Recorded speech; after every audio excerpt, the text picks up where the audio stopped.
The floppy disk. Truly an interesting piece of technology. Unlike the more modern DVDs, these use magnetic disks instead of these laser disks. Today we'll be talking about the floppy disk. This one. Also known as the hard disk. But for the sake of keeping this video simple, we'll call it the floppy disk. Dating back all the way to 1964, the floppy disk was the standard for storing data. As you can see, it contains three pieces.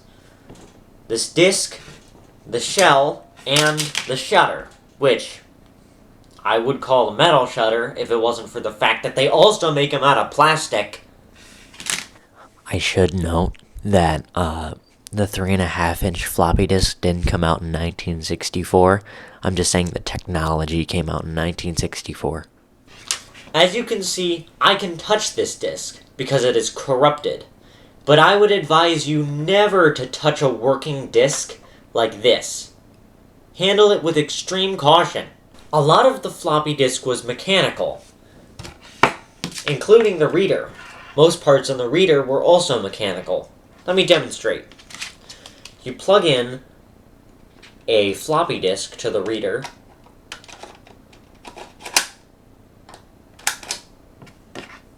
It's not plugged in.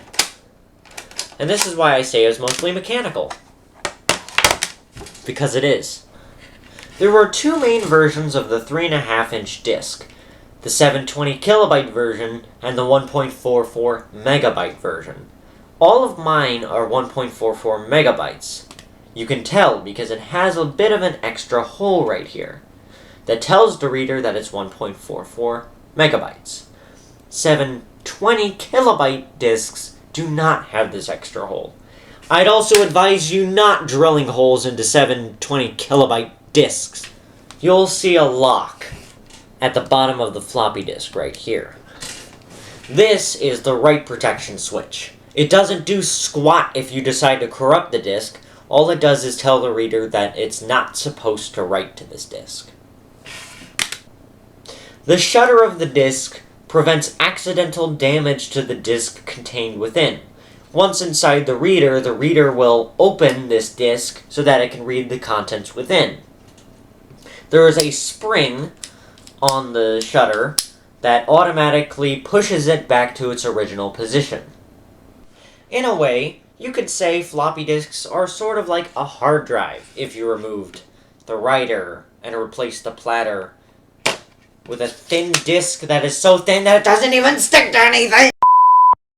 My main question about these two disks is that why did they take the 2 megabyte disk, make it a 1 megabyte disk, and then make it smaller and add all these features, when they could have just put all those features on this disk?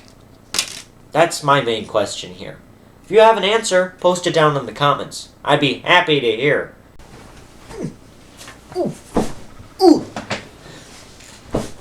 In conclusion, what can I say about the discs? I liked them.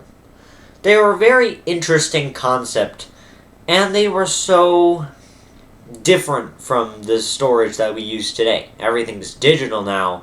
These were so much more mechanical. They used so many more components. More complicated.